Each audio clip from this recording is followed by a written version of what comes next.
Hello there, how are you? Happy Tuesday. It is Melissa. So I am super excited for this quick mini training today.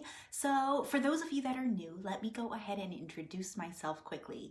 My name is Melissa Conkling. I am a certified hypnotist, NLP practitioner, and life coach. And one of the things that I focus on is empowering women to rebalance their bodies so they can be at their ideal weight without dieting, so they can make a real mind, body, spirit transformation. So that's really what I focus on, and it's something that I love because it's something that I myself have been going through, and it has been amazing. So now I get to share this with all of you as well.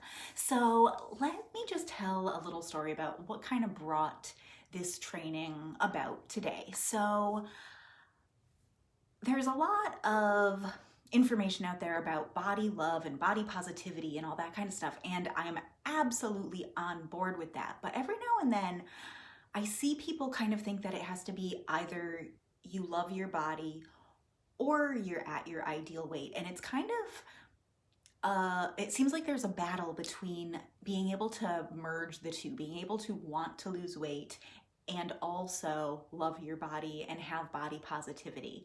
And for me personally, I think it kind of irks me a little bit because personally what I experienced when I had gained weight, because I had always been a thinner person, and then in about my mid to late 30s I started gaining weight, and this was also happening while I was in grad school. So I was super busy. I was working like a little, like not half time, but like 25 to 30 hours a week. I was doing internships for another 15 to 20 hours a week, and I was going to school full time and commuting between where I am in Connecticut and the city to do all of this. So I was super busy, and I was very focused on making this big intellectual change with going to grad school and all of that. So when I kind of didn't have that time to really focus on my body because I was so busy, but I kept telling myself it doesn't matter because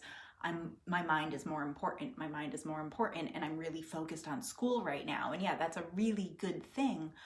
But what I was doing was, personally, I was using this idea that I love my body, my mind is more important, to totally ignore my body and the messages it was sending me loud and clear. Because it wasn't just that I had gained weight and it was just a aesthetic thing. Like, I didn't feel good. I felt tired all the time, which with being super busy isn't really helpful.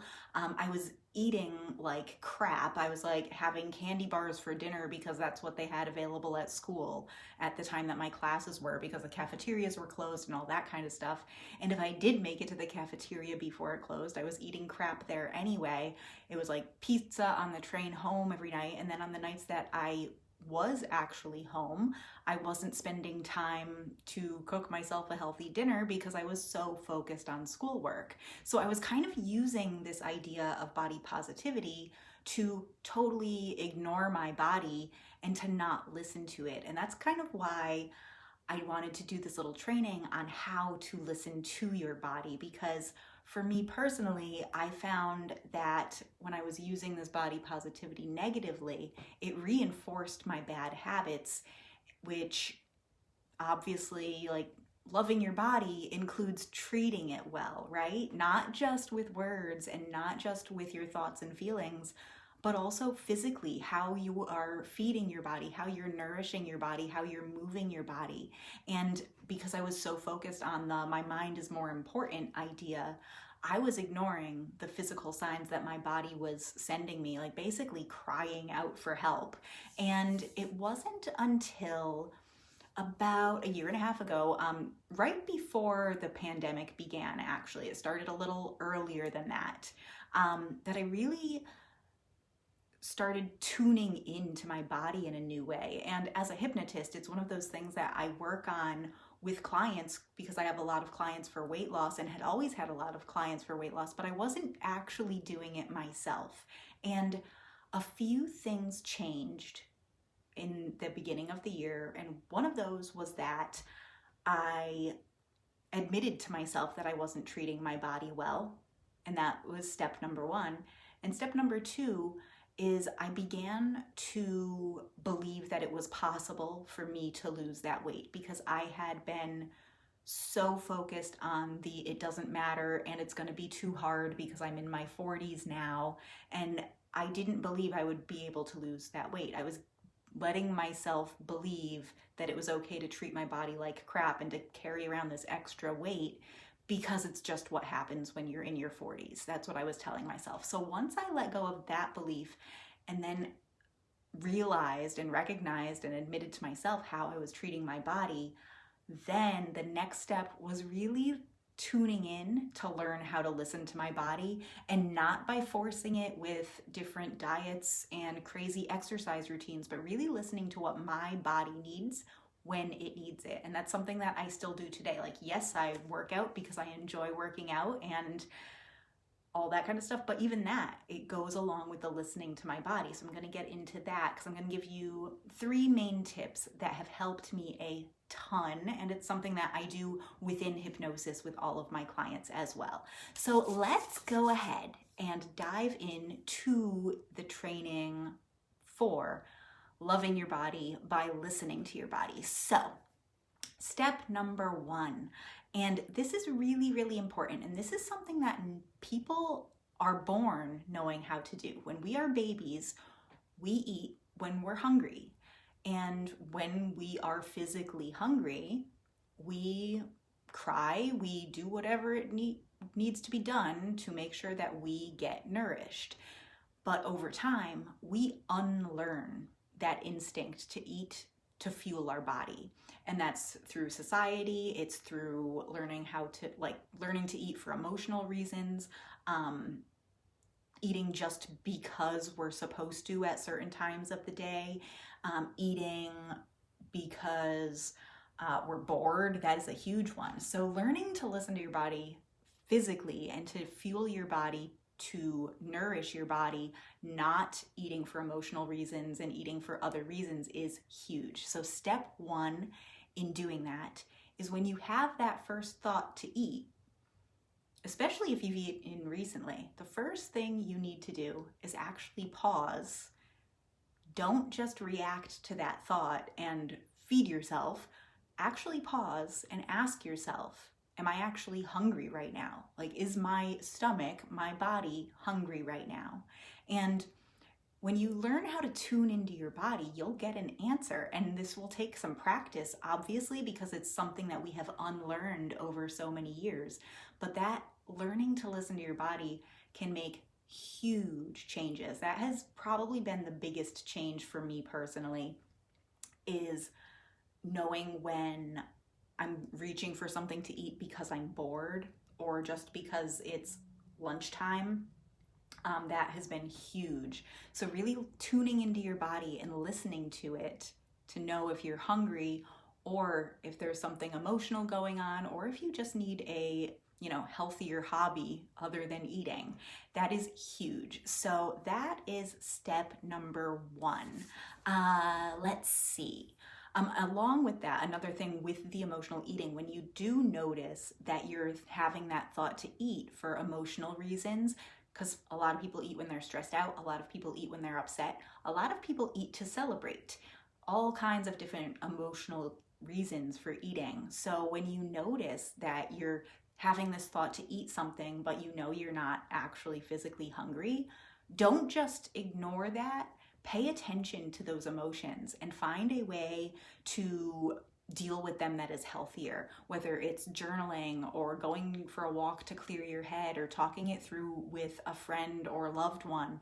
That can be huge, because otherwise this reaction to reach for food instead of dealing with those emotions will keep coming up. So as you get those signs from your body telling you, no, you're not actually hungry, you're just stressed out about this project at work, really find a better, healthier way to deal with that stress, to deal with those emotions. Otherwise, it will keep coming back up. So step number 2, and this kind of goes along with the eating thing, is being mindful of eating. Not just mindful of whether you're hungry or not, but getting rid of the distractions when you're eating, because that can on its own kind of break that mind-body connection that we're building through listening to our bodies. So when you tune in to listen to your body and ask yourself, am I actually physically hungry right now, or am I just reaching for food for another reason? That is step one. But step two on that is knowing when we're satisfied, not eating to that point that we're full, because when we're full, we've already eaten more than our body actually needs. So when we are eating and we're distracted, we lose our ability to really hear that sign from our body and to notice when we are satisfied. And we also eat faster so that our body isn't keeping up with us and it can't send us that signal right away. So what do I mean by being mindful while you're eating? Eating in front of the TV, eating while you're sitting in front of your computer working on whatever project it may be for work. So many people eat lunch in front of their computers, that kind of stuff. When you have another distraction that is going on while you're eating, you are diminishing your ability to really listen to your body and also to pay attention to the food itself and to enjoy that act of eating, because food does taste good and we are allowed to enjoy it, but when we're doing it distractedly, when we're focused on so many other things, we're not paying attention and we're not really enjoying the whole process of eating. So eating mindfully, eating slower is a huge way to listen to your body a lot more, because when you're not doing other things, you can actually listen to it. You can't listen to it when you're doing 10,000 other things at the same time. So another way, and this one is huge, and I kind of hinted at this one before, is with exercise. Now, some people kind of over-exercise, some people under-exercise, and there is a happy medium for everyone. What I find is that a lot of times people shy away from exercise when they are out of shape or if they've had a recent injury and that kind of stuff. So you definitely want to listen to your body and not push yourself too hard, too quick, but tune into what your body is telling you. And this also goes for when you are over exercising. One thing that I do a ton is my routine is pretty much I wake up in the morning, I either go for a walk or I work out, sometimes both. My walks tend to be more meditative. They are not like cardio walks. It's just a nice waking up kind of thing. So I don't really consider that too much exercise. But sometimes what I find is that I'll just kind of be procrastinating on working out. And for me, that is my body's sign telling me that I need a rest, that I've worked out enough this week and that my body needs more rest. And I've learned this because I have noticed that when I push myself through that, thinking, oh, well, once I exercise, I'll feel better about it. What I have noticed is that's when I end up kind of like not injuring myself, but like, twisting my ankle a little bit or tweaking my shoulder when I'm lifting weights. So I've really learned that tiredness and that kind of procrastination with working out, for me, because I love working out, that's my sign that I need a rest day. Now, other people, if you are on the other end of the spectrum and don't work out enough, you may get the urge to just move around more, and your body may be sending you this sign in different ways, because you may have trouble falling asleep at night because you haven't actually moved your body enough. And that's a great thing about exercise, is that when you exercise more, you also sleep better because you're burning off those calories. You're burning that energy that you wouldn't have otherwise. So exercise helps with sleep a ton. It's so interesting to me how sleep and health and fitness are so intertwined, and it's our body, so it makes a lot of sense. But listening to your body with exercise is huge. Tuning into what type of exercise you want today. Sometimes I'm really in the mood for a yoga or Pilates style workout. Sometimes I'm really into weightlifting. Sometimes I'm just going to go for a walk. Every now and then I go through running stages. But it's really listening to my body and what I need at any given time. So learning to listen to those cues that your body is giving you, whether it's that you're not actually tired when you should be tired or can't fall asleep, whether you are over exercising and notice that you're tired, if you are injuring yourself a little bit, that probably is your body telling you to take it easy for a little bit. Like, I have found that personally, I'll go through workout programs and I usually do like 6 weeks or so on, and then I'll take a rest for a week because that's how my body likes to recharge itself. So really learning how to listen to your body and the cues that it is sending you is huge. And when you pause to actually listen to them, you'll start to hear them more and more often, because these cues are coming from our intuition and our subconscious mind, and our subconscious mind's job is to keep our body alive, and it wants to do what is best for us. So it is sending us those cues.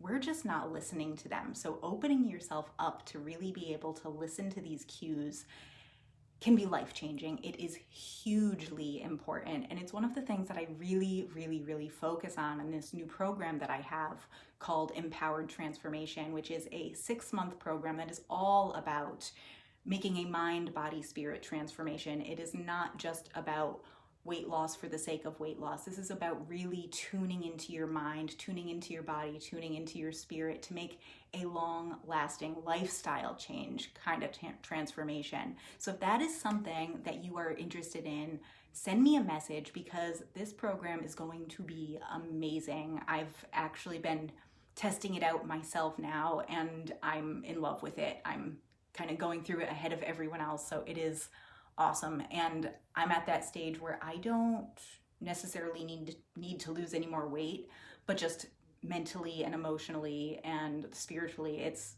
really powerful, and I've already noticed my habits changing as well. So if that is something that is interesting to you, if you want to learn more, send me a message just saying transformation, and I'll make sure you get that information. And that's about all I have for today. Let me know if you have any questions on the listening to your body information, and send me a message if you want to know more. And I am going to be doing another training next Tuesday at the same time, and this one is going to be all about celebrating your wins, because this is another thing where subconsciously it is so important when you're making a transformation. So let me know if you want to learn more about this program, and I will talk to you soon, next week, if not sooner. And I look forward to hearing from you. Have a great day. Bye.